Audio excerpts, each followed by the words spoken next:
It is Thursday, the 28th. So today I'm going to talk about facade, how to tell you're living in facade, what that looks like, the consequences to living in facade,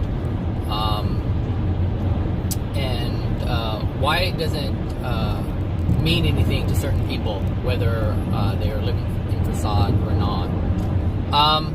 So facade, how can you tell? Well, what is facade? Facade is basically you living a life based on someone else. That's it. You're living a life based on other people. Your life is not your own. And so it can be difficult to tell if you're living in facade if that's all you've ever known. And for the most part, that's all we have all ever known. From when we were a child, we live in facade. We desire things as children, but we know that mom or dad may say no, so we act like we don't want it. We tell ourselves we don't desire it anymore, and that's living in facade. We tell ourselves that we can't have something. That is a facade, because we can have anything and everything. I guess that's probably the best way to put it. We can have anything and everything, but because we live in this instant gratification space or just way of living, we want things right away and we expect things right away. So some of, as a child, you may want to do certain things and you can't do it. Maybe you want to go to a concert, you're a teenager and your mom and dad say no. It doesn't mean that you can't have it. It just means that there are things in your life that prevent you from having it now. And so you believe that you can't have it, and that's not true. There's a waiting period, because there will become a time in a child's life, or I should say in the life of a person, they will grow out of their childhood, and they will grow into an adult, and they will be able to go to a concert if that's what they want to do. If they want to travel the world, that's what they want to do, they can do it. So it's not that we can't have the things that we desire. We tell ourselves we can't have it because we can't have it in the moment. And that's how we're taught. That's how we're taught. And that's how we're taught to believe and accept things, and that's not true. But for the most part, when we're told no, we're given a finite no in the moment. And that's our interpretation, that it's a finite no, and it's not a finite no. But for some it is. They make it a finite no. When you're told no a whole bunch of times, you begin to believe that no, and you believe, hey, no, I can't have it. It is impossible. To the point where you stop desiring it altogether. Anyway, facade is, you want to please other people. You want to present, and understand that's what the facade is you're wanting to present a way of being for someone else.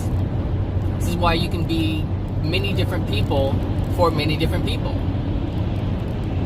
Someone may see you interact with someone else, a friend, and they'll be like, oh, I didn't know that about you, because you present a certain facade to please that person, to keep that person around, because you know what pleases them, and so you become that which they will be pleased with. And this is all acceptance. It's all acceptance. But when you get to a point of self-love, you don't care what anybody thinks about you. You just care about how you feel and think about yourself. And that is when you stop living in facade and you start living in your truth. And I can tell you from experience of living in facade that living in truth is way better. Way better. It's so stressful trying to be different people for different people. It's crazy. It is crazy. It's really like a multiple personality disorder, because you're this way with this person and that way with that person. And that's one of the reasons why I guess you could say lost a lot of friends, or lost contact with a lot of friends. If I can call them that, because they were only willing to be what we would call a friend because I was the way that I was with them. But once they saw a different side of me, they're like, no, I don't want to have anything to do with you.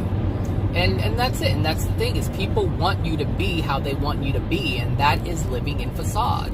And at some point you have to say, F you, I cannot do that anymore. And I'm not saying do it in a mean, angry way, but for some of you out there, you know exactly what that means. It means no. screw you. I'm not going to alter my being so that I can please you. Because if you're expecting that of me, that means you're a degraded soul. And why am I pleasing a degraded soul? You have to ask yourself, why am I pleasing? Why am I trying to do this? Why am I trying to live up to your standards? And that's the problem. We're trying to live up to other people's standards, whether it's the standards of our parents or our grandparents or our friends or our teachers. Live up to no one. Live up to no one. Live for yourself. If you want to be great in this, then be great in this. If you don't want to be great in something, then don't try to be great in something that you don't want to be great in. In 2 miles, use the right 3 lanes to take exit 19 for Glendale Freeway, Port California to Los Angeles. Yeah, I'm not sure why she's even talking right now. I thought I had her on mute. Sorry about that. Anyway, I hope it doesn't start that again. This would be awful. So, yeah, living in Facade, it's just, it's interesting. I got a text message from my sister saying that, sharing some good news about her life, something that's going in the right direction, in a positive way, in her mind. And that's all she texted me about. It wasn't like, how you doing? It was just like, hey, I'm doing this. And it's part of her facade. And she lives deep in her facade. And you can't tell her anything. I'm done trying to convey that to her. And so she has to suffer her consequences. And they're going to be some really bad consequences. Really bad consequences. And there's nothing I can do about it. And there's nothing that... In half a mile, use the right 3 lanes to take exit 19 for Glendale Freeway, Port California. Oh, here, how about I do that? I just turn the volume down. That works.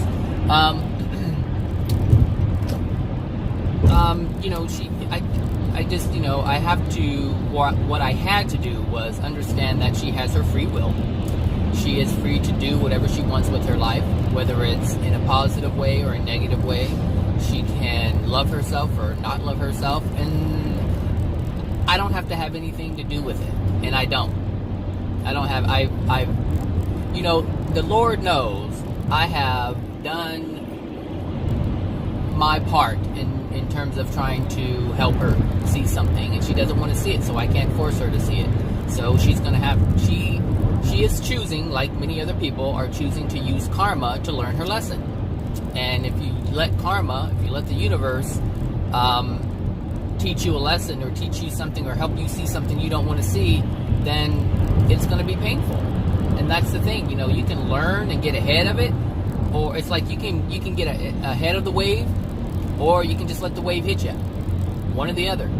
It's like, you see, it's coming. The waves are coming no matter what. The waves are coming.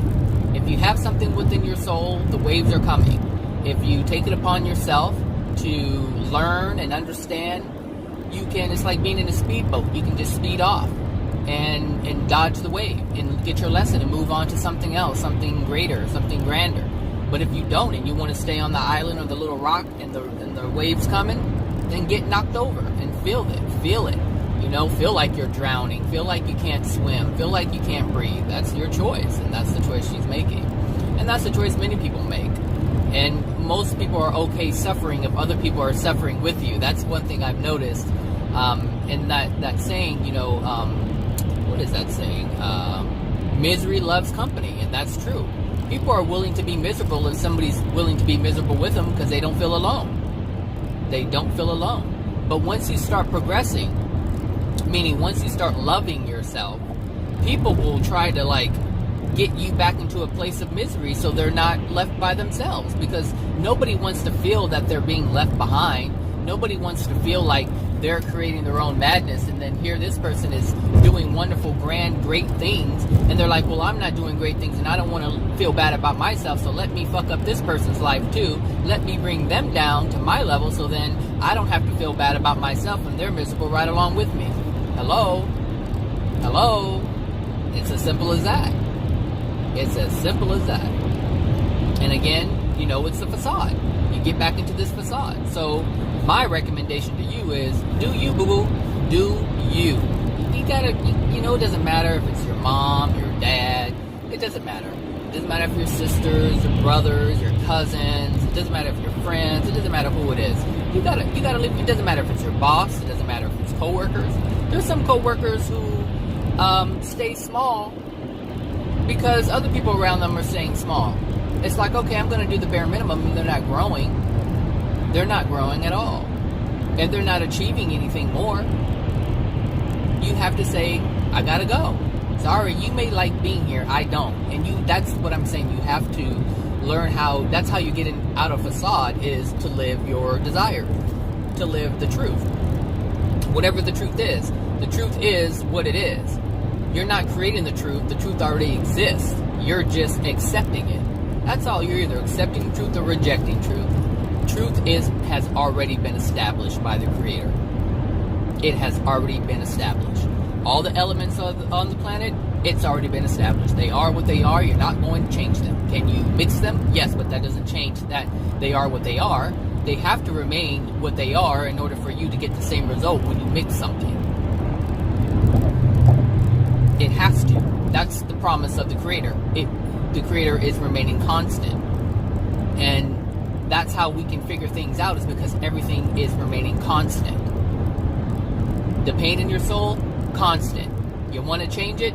Change the contents. And then you'll have another constant. Everything is constant. Constant, constant, constant. You cannot change it. The idea of trying to change it, it will be your undoing, because you're wasting your time. Believing that you don't want to believe this, you don't want to believe that, I don't believe there's a God, then fine, don't believe there's a God. But that doesn't change that there is one. Fine. Don't believe that, you'll drown underwater. Go underwater and see what happens. You'll see what happens. If you stay there long enough, you'll be in your spirit body. Just for the constant to be proven to you. All things will be proven. All things true, all things truth will be proven. So whatever you didn't believe now, you'll believe later. So however much time you want to spend on denying, well, that's how much time you'll be spending in pain. That's the truth of it, and you can't escape it. Everything that I'm saying right now, you can deny it all you want to, and it doesn't change the fact that it's the truth. That's why I love truth so much. It's not my opinion. It is what it is. So that means, every truth that I speak, I'm always right. People hate that, I swear they do. You think you're always right? No, darling, the universe says I'm right. That's what I'm saying. Hold truth and you'll always be right. And that's something that you can claim. I'm right. I'm right. Not because I say it's true. It's because it's the truth. But a degraded soul doesn't know the difference between opinion and truth. They think it's all, what I pick and choose. Well, fine, then continue to pick and choose. Continue to pick and choose. You're picking and choosing. One day you'll pick the right thing. One day you'll choose the right thing and live your life by it, and then you'll understand that, damn, I wasted all that time. And it's not a bad thing when you realize you wasted all that time. It's actually a testament. It's like, wow, I finally got out of that loop. It's okay to be wrong, but it's better to be right. It's better to acknowledge that you were wrong, is it not? If you can claim that I was wrong, that means you're right. See? All you have to do is admit the fault. If you admit the fault, then you already hold the truth. You're already in alignment with truth. See? It's that easy. I was, who was I talking to? Well, I talk to a lot of people, so I don't know. But in general, people say, oh, I don't believe that, or I can't accept that. And I say, okay, and I walk away. I'm like, what do you want me to do? Convince you? Oh, please. That's not my role. It's your role to convince yourself. Convince yourself. Nobody convinced me of anything. I listen. I discern. I weigh things out. I'm like, I see that.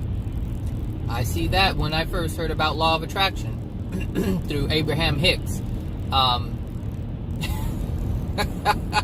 When when I first heard about law of attraction, I was like, whoa, wow, I can see that. I can see how I messed up. I can see how I made that decision. I can see how that happened. Seriously, like, I could see it. I was like, whoa, I was really creating my reality. Like, I was creating my life. I was angry in these times, and this did happen as a consequence. And I saw the patterns. I was like, whoa, this is so cool. I thought it was cool. I thought it was so cool to be able to see the reasons why things were taking place in my life. I was like, whoa, that's awesome. This is before I knew Esther Hicks was channeling a spirit called Abraham. I was listening to it. I was like, wow, this lady knows so much. How does she know so much? And, you know, I've said it before. I was like, why did they name her Abraham? Like, I mean, my ignorance. I was like, why did they name her Abraham? I don't know who's honking, but I know they're not honking at me.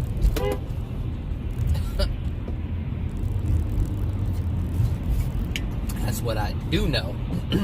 So, yeah, I didn't know Abraham was a spirit. And this is funny because the other day, or yesterday, I talked about a video or a news clip of someone who had, you know, this experience with a spirit when it scratched the baby and was holding the mom's neck at night and stuff like that.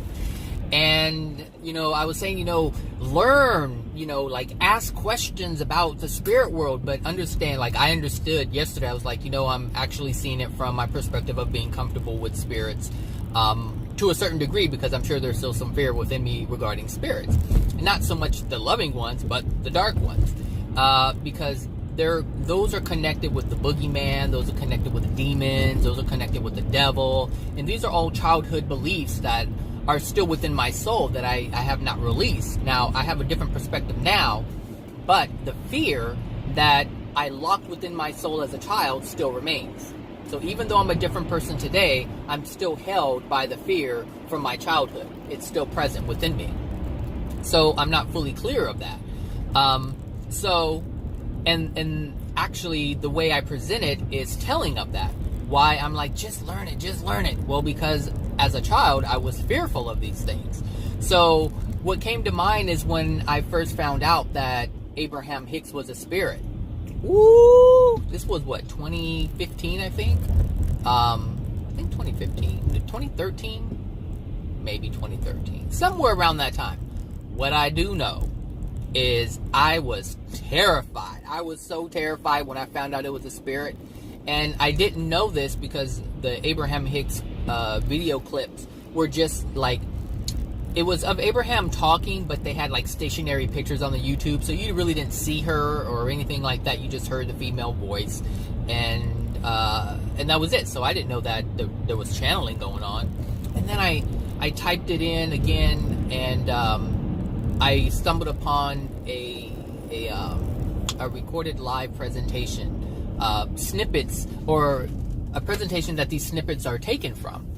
And when I saw her, and I was like, okay, you know, great, you know, I'm going to see Abraham speak. It was like 2 hours long or something like that, and I love long videos. Because long videos have a lot of information, and you get the full context. You don't just get snippets.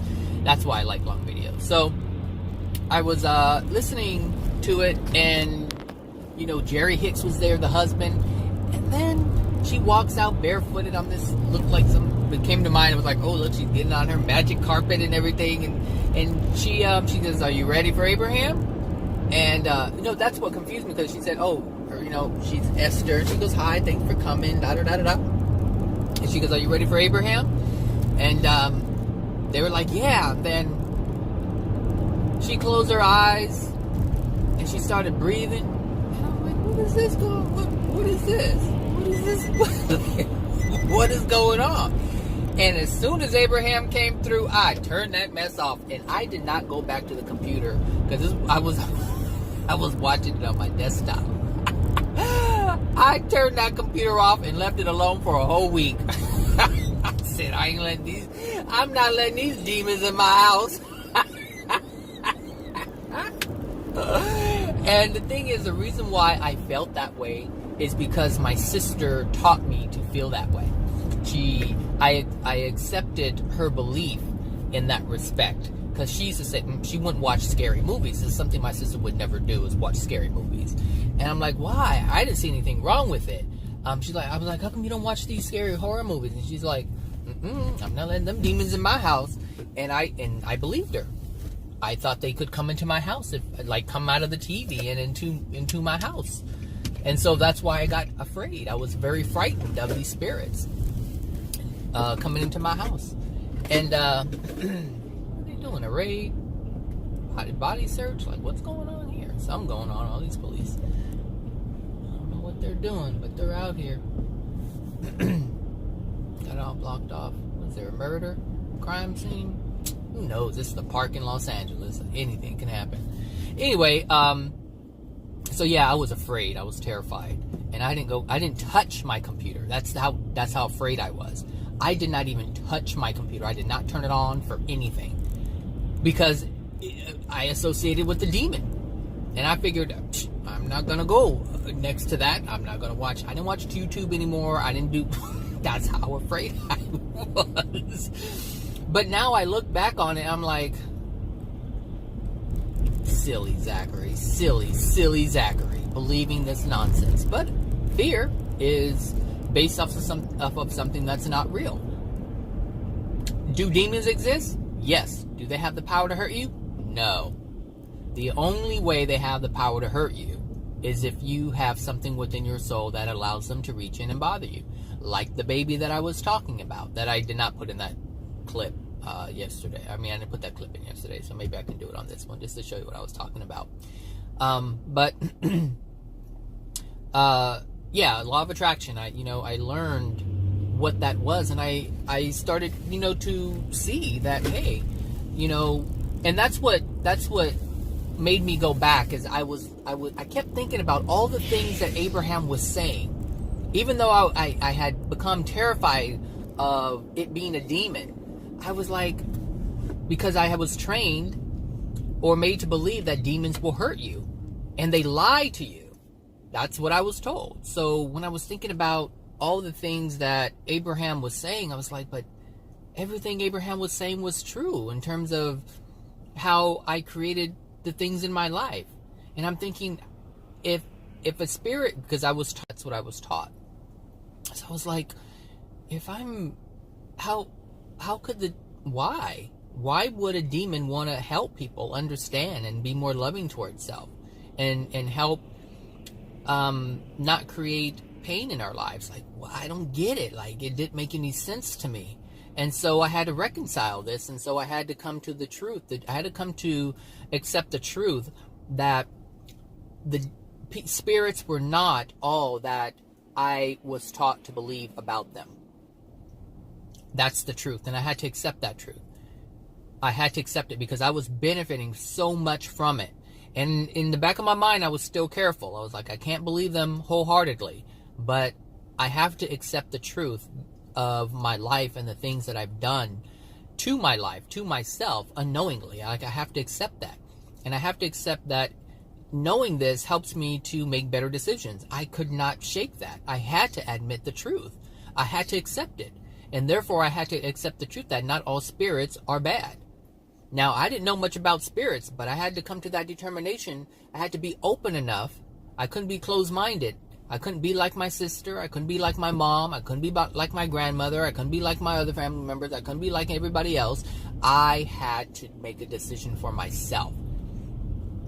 And that was living in truth. Because I wanted to know more. I wanted to understand. And if I lived in Facade, living in the fear, I wouldn't have known what I know today. I wouldn't be able to make the videos that I make today. And it all really started there. It started there.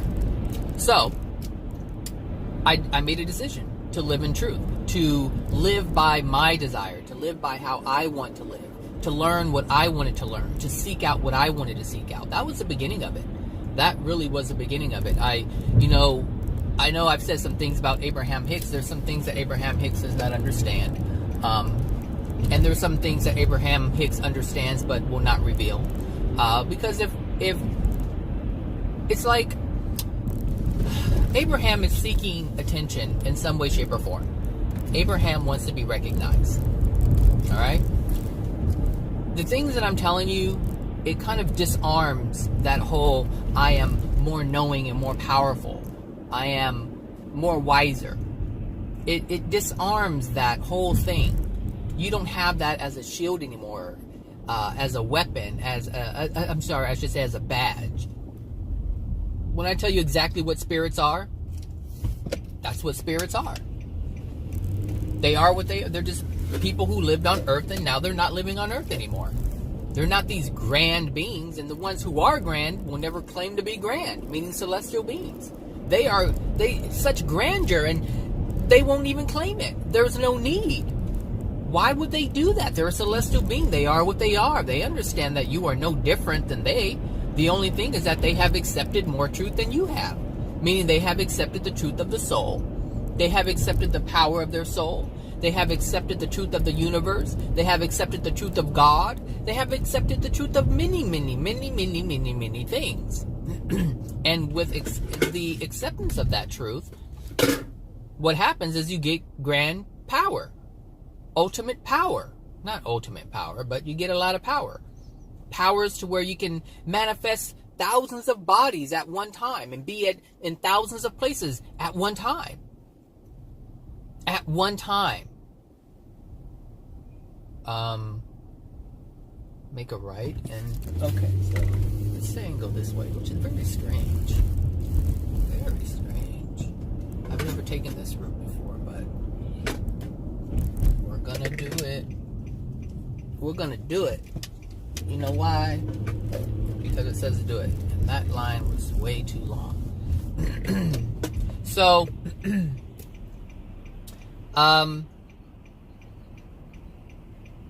yeah, anyway, so living in Facade, you know,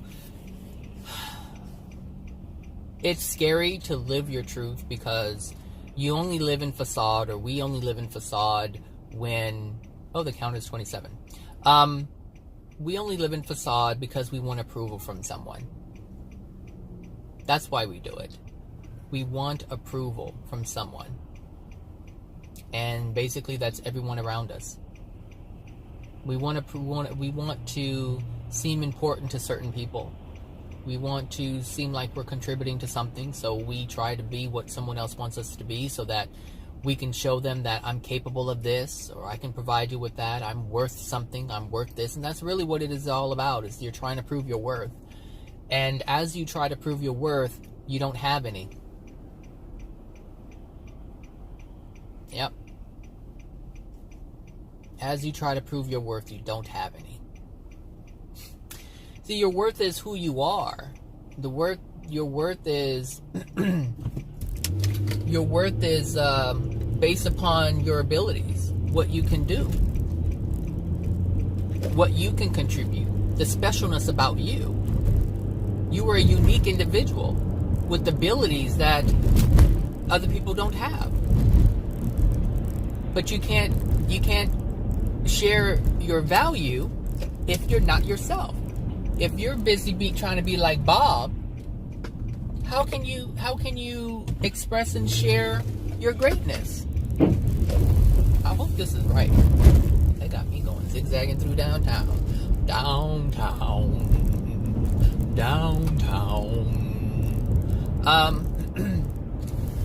This route certainly is faster than the other. Ooh, I know what they did. All right, Google. I know exactly what they did. Ain't no stopping now. This is a yield sign.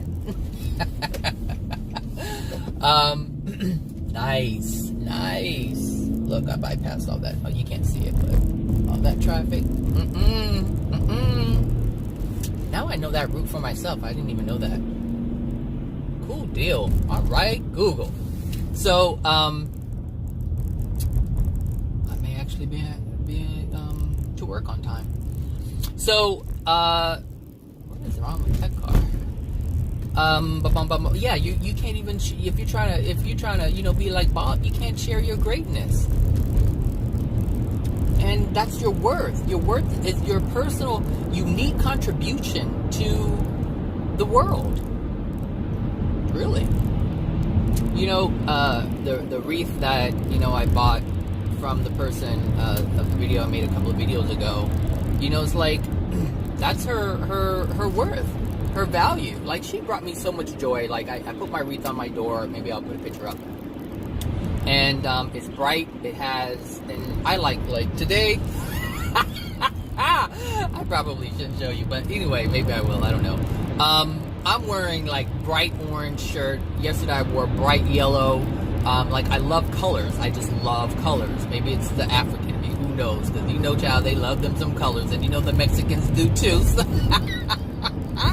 you've seen the Mexican houses that are painted pink, like Pepto-Bismol, or the bright blue, or the sea greens, or the spring green. Like, Mexicans love their colors. Just look at their ponchos. It's the whole gamut of colors they got going on. Africans love their bright neon colors. I mean, maybe that's just part of, you know, it's in my DNA. It's transferred from my ancestors. But I love colors. I love the expression of that. And there was a time in my life I only wore black. I wanted everything to be black. Sure did. I don't know if I'm going left. I'm going right. What am I doing? Let me get over here just in case it says go somewhere else. 707, 706. We're staying here. Yeah, we're staying here. So, ooh, look at that smoke screen. That's the transformer right there. All that smoke. I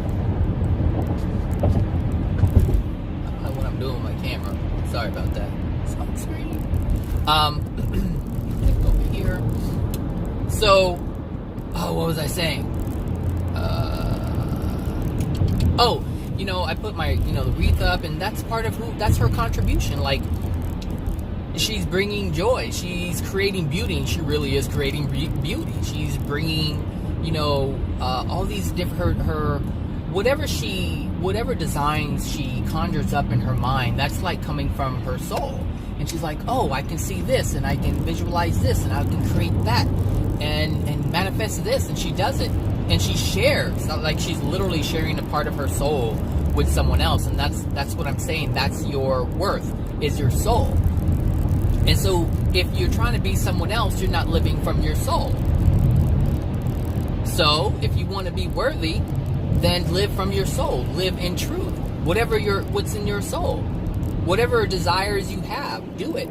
Because as you do that, you share your greatness. You share your unique qualities and gifts with people.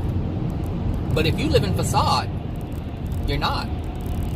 You're trying to attempt, it's like you're attempting to share someone else's gift. Like, you see someone else's greatness, you're like, oh wow, that's awesome, I want to do that. And you're actually sharing them. You're not sharing yourself. You're squandering that. You don't even know who you are. Which is why you're trying to be like Bob. And that's the thing. In order to get into who you are, you have to stop living in facade. And to stop living in facade, you have to live your desires.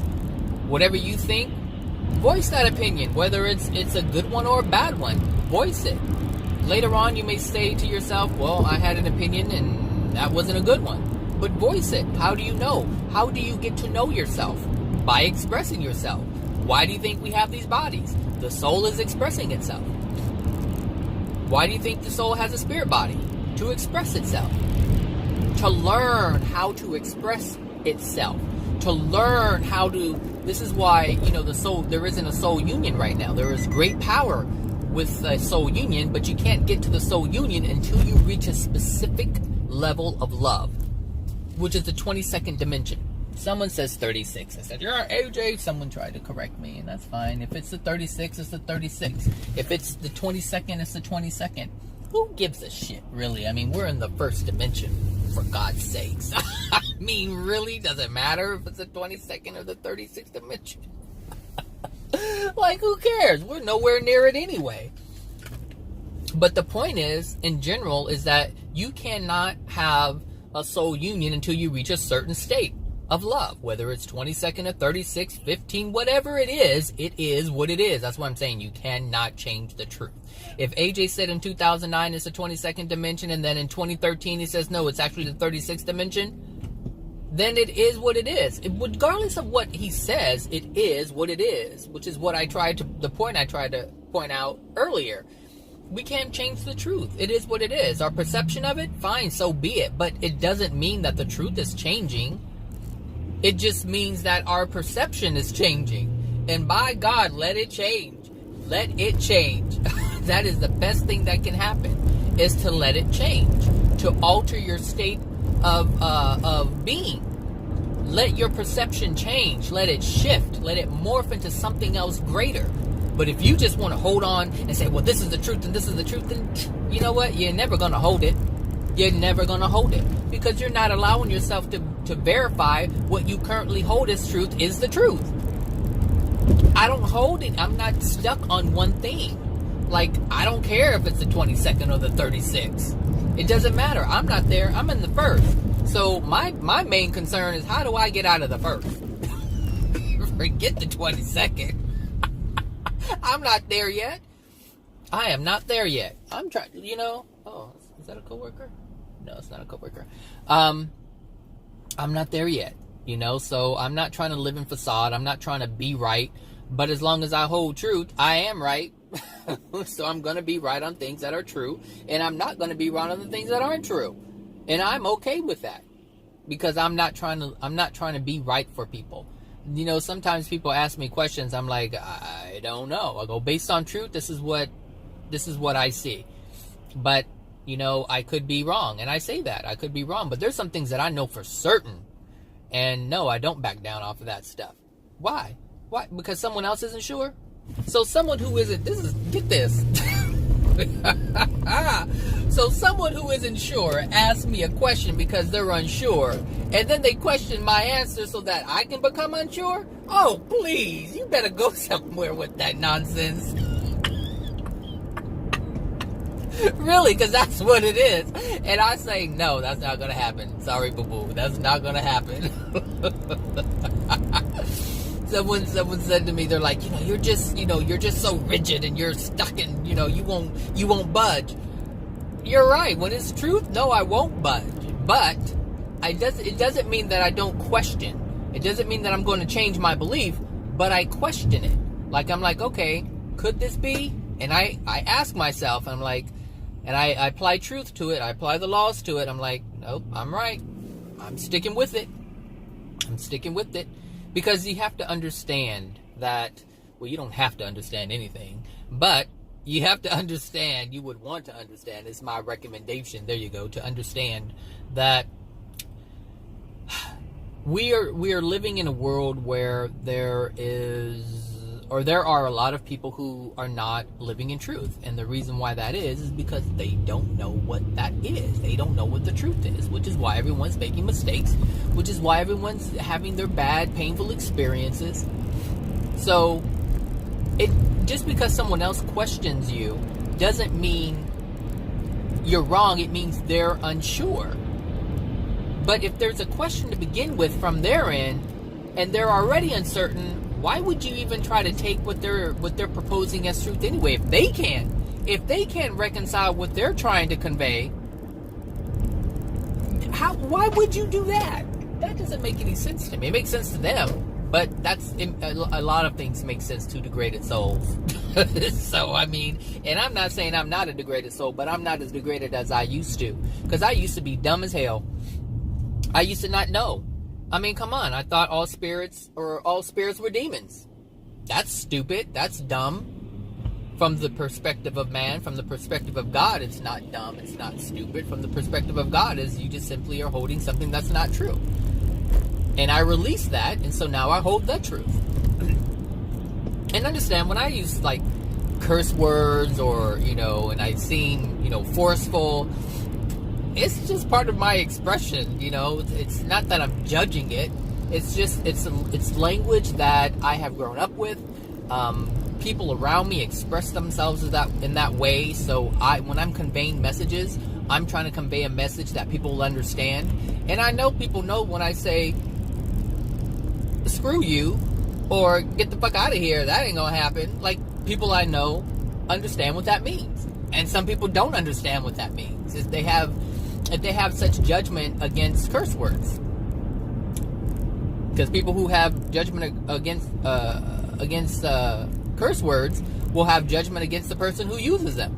And then, because there's a lot of good content, a lot of true content, a lot of truth that I put in my videos, and someone will hear my curse words and have such a strong resistance to it, they'll turn the video off and won't listen anymore. And it's that judgment that prevents them from getting any other truth. And it's the judgment that prevents the truth from being had. Judgment prevents you from learning. Judgment prevents you from holding information, from getting information. Because if you're judging someone who has the answers, and you don't want to talk to them because you have judgment against them, that means you can't hold the answers. So it doesn't bother me that they don't listen to my videos.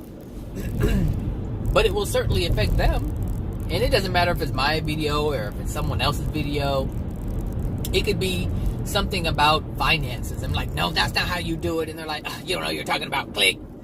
Not understanding that there could be something in that video that could help them understand themselves a little bit better. Understand their financial understanding a little bit better. Judgment just prevents you from all kinds of stuff. So that's why, I try not to judge. It's like, okay, people want to be how they want to be.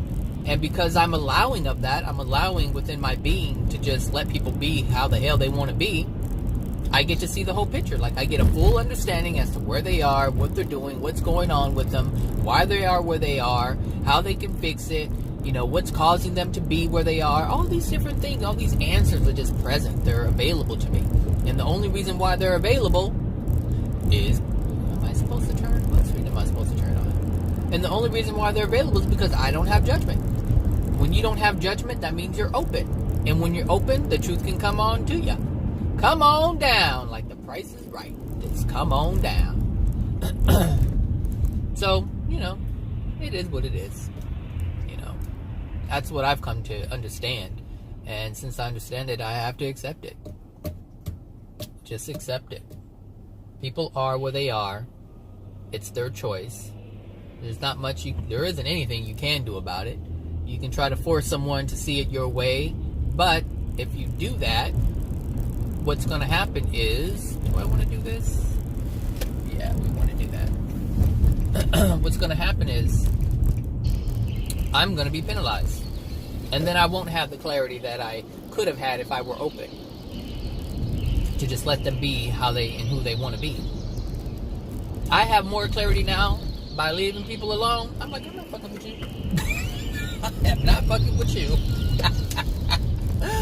I'm leaving you alone because I want the universe to leave me alone. That's it. Because that's the big granddaddy right there, the universe. Truth right there. That's truth right there. That is truth. Oh, that card's orange and I'm wearing orange. Anyway, so, I don't want the universe to come pressing its laws upon me. I don't want to be corrected. So, how do I not be corrected? I already know what not to do. And what am I not doing? Fucking with people. Seriously, just leave them alone. If you want to snort cocaine, snort cocaine. If you want to smoke and smoke pot and drink, then smoke pot and drink. Maybe that's your body, it's not mine. I may say, hey, look, that's not good for you. You can say, fuck you, and I say, you know what, you're right, bye. It's really that simple. It's really that simple. People get pissed off because people want the attention. They want someone to fight for them. They want someone to convince them to stop because they don't know how to do it themselves. They don't know, which is why they're stuck in the cycle of madness. Stuck. It sounds like some WWF. Stuck in the cycle of madness. Hold on a second. Okay, I'm back. So funny.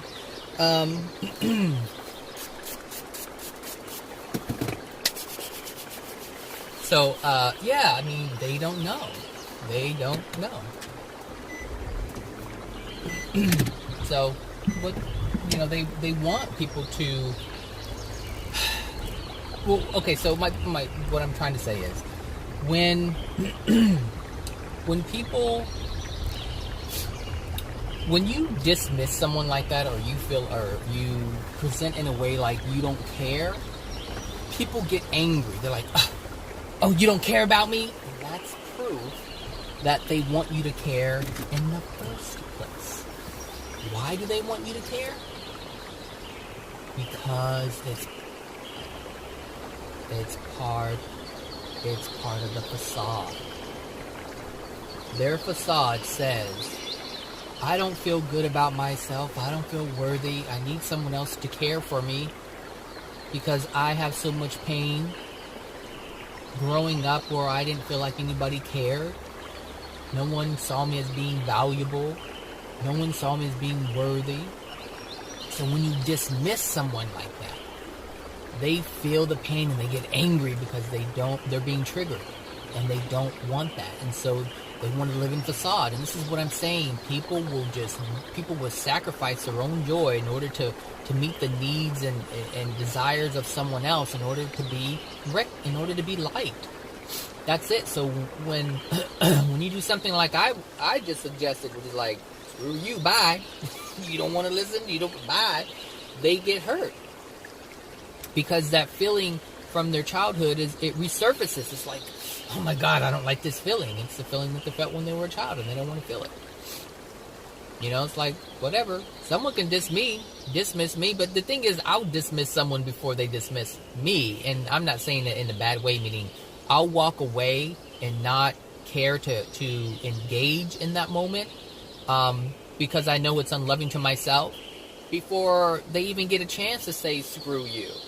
I've already walked away. They don't even have the opportunity to do it. And the reason why that is because the intent of me doing it and the intent of someone else doing it is something completely different. I'm not dismissing someone. I'm not even dismissing them. I'm just walking away. I'm like, okay, I gotta go. You're not in good energy. You're not trying to improve yourself. And you know what? I don't want to be around that darkness because I'm on a path of trying to be lighter. So I gotta go because you're not conducive to my journey. And so, bye-bye. Bye-bye. And so you walk away. Or I walk away. And they're like, they feel hurt about it, And then they'll try to convince themselves by saying things like, oh, don't nobody need him. Screw him. And they'll try to tell themselves, they'll try to convince themselves that they're dismissing me. And they are. They are attempting to dismiss me. But it's coming from a place of pain. It's coming from a place of rejection. It's coming from a place of not feeling worthy, not feeling good enough. And because of that, they have to now pay. Whereas I don't have anything to pay for because the only reason why I walked away is because they were being unloving. I recognized that they were being unloving. And I knew and know that anything that's unloving isn't something that I want to be a part of my life.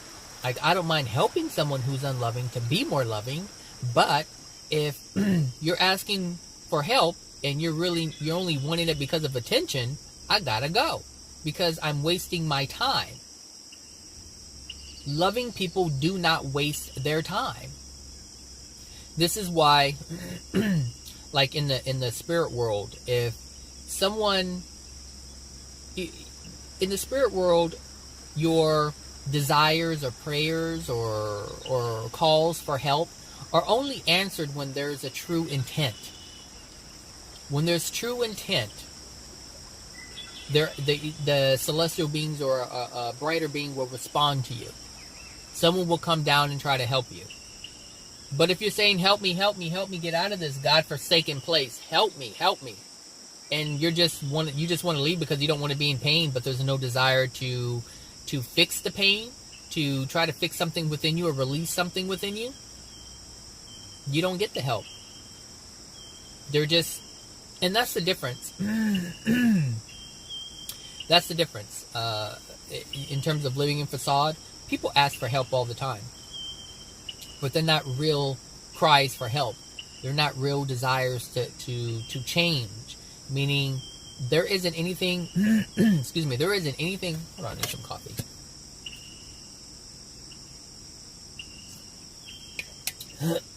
There isn't anything within their being that wants to change, or feels they should change, or feel that they have to change, or should have to, or whatever. They just don't have that desire or feeling or thought that they have to change.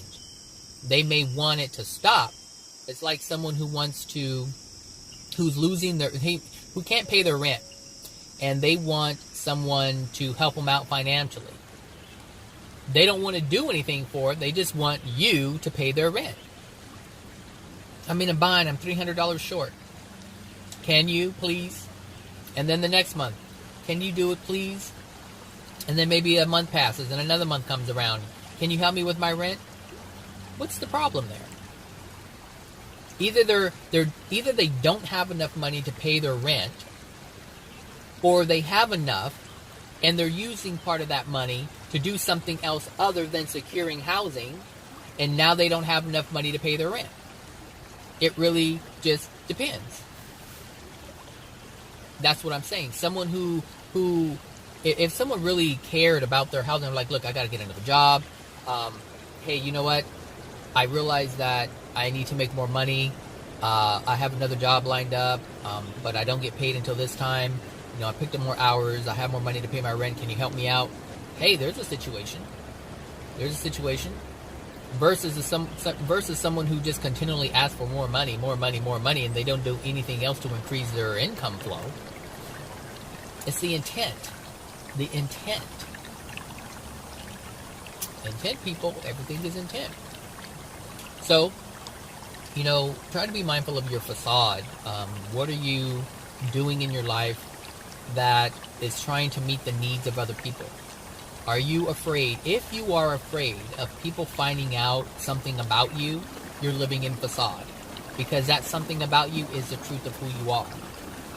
So if you're depressed and you don't want anybody to know, you're living a facade.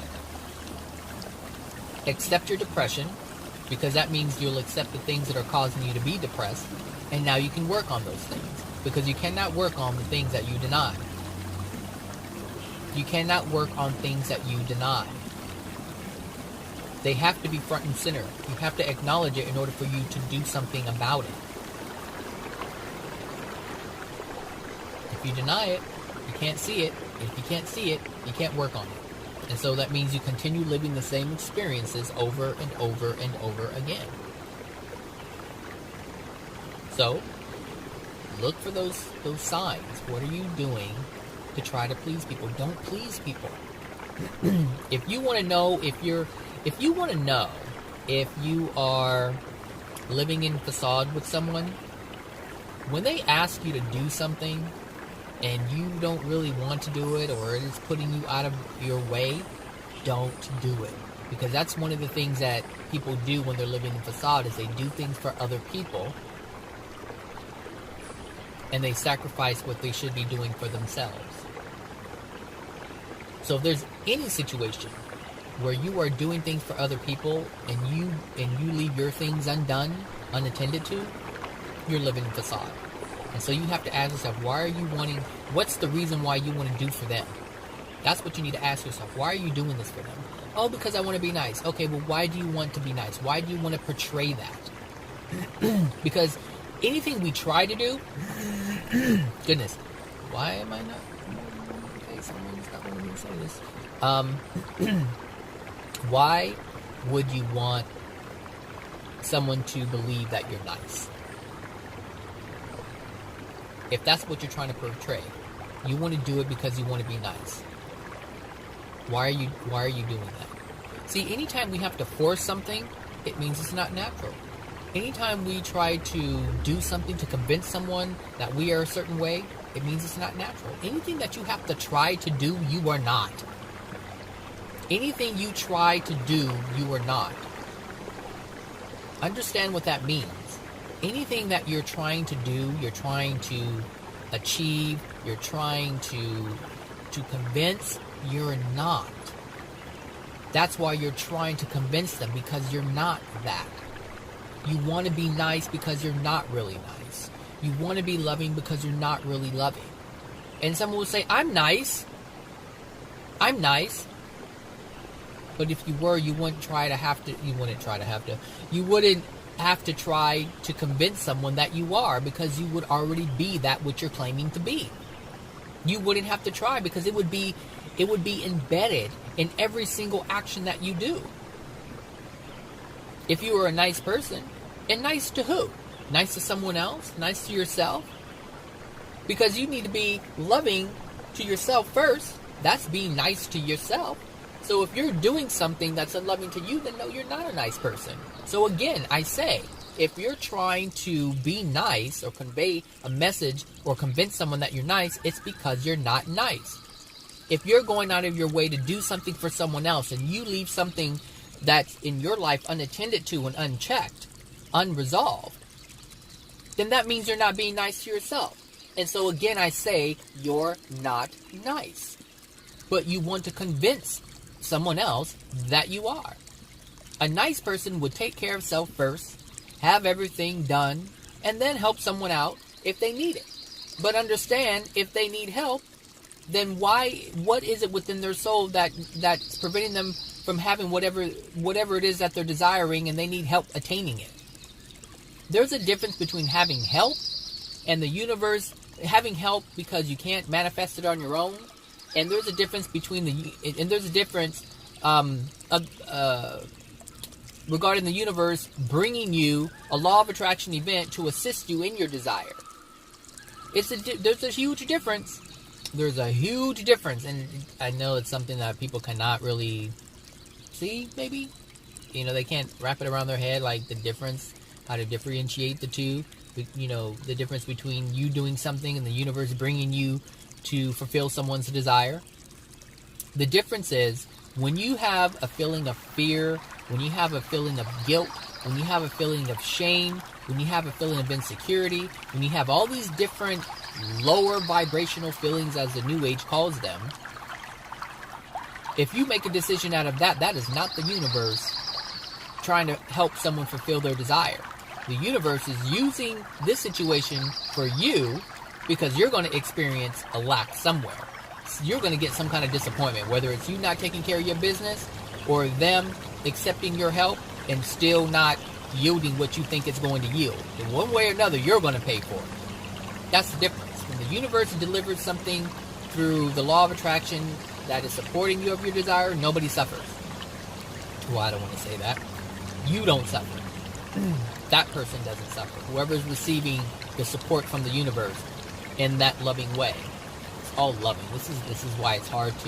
It's really difficult. I'm just going to put it out there. It is really difficult to talk about God's laws and the way things operate and man's laws, or try to explain it through man's understanding, because they are just so completely opposite. And it's like it's always tainted. But it's like, and I'm starting to realize this, it's like, how can I convey 100% truth without using some degraded language or example? Because how do you understand truth if all you know are lies? And I know this is the barrier that AJ is, dealing with, because it's like, how can he convey only truth when you know nothing but lies? They look so different, and the only thing that people understand are lies. The only thing that people understand are untruths, misconceptions. So he has to bring that which you know and tie it into truth, which taints the truth. Like death. I can talk about death, but there is no death. That's the truth. There is no death. But how do I talk about an untruth and tie it in with the truth and it be true? It's hard. So I can say, when we die and go into the spirit world, it's still wrong. We don't die. We just continue living, but it's like we wake up in a different room. It's not dying. But yet I have to use the term death in order for you to even understand what I'm talking about. That's what I'm like. It's so difficult sometimes, and then when you do it, people hold on to if you use, like, if I use the word death and I'm saying death doesn't exist, but then in the next sentence I have to use death in order for you to understand what I'm talking about, you're still holding on to the concept of death as if it still exists, and it doesn't. And it's difficult to do that. Like, I can do it, but I lose people. It's like, how do I how do I help them understand what I'm talking about? Well, I just said it right now, but still, when I'm talking about all my other topics, and it's a task, I should say. It's a task. Because what I'm feeling inside, what I know to be true, is like, okay, I can't convey that because I don't know what language to use without using something that's untrue, because I'm trying to debunk the things that are untrue. So you have to bring the lie in and tie it in with the truth, but depending on where people are, who knows how they're going to interpret it. Oh, okay, so they may take a little part of the truth and hold on to the lie and maybe release a little bit of the lie, and now they have a little better understanding, but it's not the complete truth. I mean, and that's just the way that it is. It is what it is, I mean, if I can see it, if I can see that difference, if I can see that contrast between the light and the dark, if I can have that, if I can have the understanding of this explaining and how things work, and meaning how to talk and convey a message, if I can see what I just talked about, then anybody else can too. So it's not that they can't. It's just they choose to hold on to something that's untrue. That's it. Because it's part of their existence. I've said it before. It's part of and this is all part of the facade. It's all part of maintaining the facade. You want to maintain that you know what you know. You don't want to let it go. And so you hold on to it. You really hold on to it. I need to think about this more, because I feel as if I hold myself back by trying to keep myself or keep my topics in a way where people can understand them. But then at the same time, if I only speak in a language that is only true, do I alienate the people who are trying to be better? And now actually I just answered my question. Yes. Just because you know what you know doesn't mean that you can't talk in a language that someone understands. You bring them up to the language that you know is true. But it's like someone who has only gone to grammar school and you start using college language. Well, they can't understand what you're saying, so you have to bring it down a bit. So now I'm okay with what I'm doing. See, just convince yourself, because that's what a celestial angel or a celestial being would do. They have a complete understanding as to what's going on, and they try to explain it in a way where you understand it. And if the language is too great, there are actually intermediaries where they will convey the message. They will understand what they're saying, what the celestial being is saying, and they also have since they're not so advanced, they can convey the message. So that's the way they work. Anyway, I'm off track. So have a wonderful Thursday, everyone, and remember, try to look at your facade. Try to look at the life that you've built, and I can tell you from experience, you live a better life living your own life rather than living someone else's life. That's that. All right, take care, everyone. Bye now. At number 4 now, it is video of the unknown. What is it? Is it real? And what is it doing there? A family in Highland, Michigan believes their house is actually haunted and thinks something is harming their little girl. 7 Action News reporter Alan Campbell went to the home to see for himself. It happened here in this room as 15-month-old Lily was inside her bed. Caught on camera, something walks in front of her crib, catching Lily's attention. Whatever it is, the family says it needs to go. It's almost like she sees something that we don't. It's an image Heather and Josh say is haunting their home. It was chilling. It was literally a chill down your spine, like that what if factor. Like, is this what I just saw? Caught on the couple's nanny cam video a few weeks ago, what appears to be something moving in front of the baby crib. I freaked out. I stopped what I was doing and I ran upstairs and I grabbed my daughter. Heather says this so-called ghost scratched her daughter Lily and attacked her too. It scares us that it could do something else. I mean, there was even a morning that I woke up and I had felt like something was around like someone's hands were around my neck. A team of paranormal investigators came in and tried answering some of the couple's questions and concerns.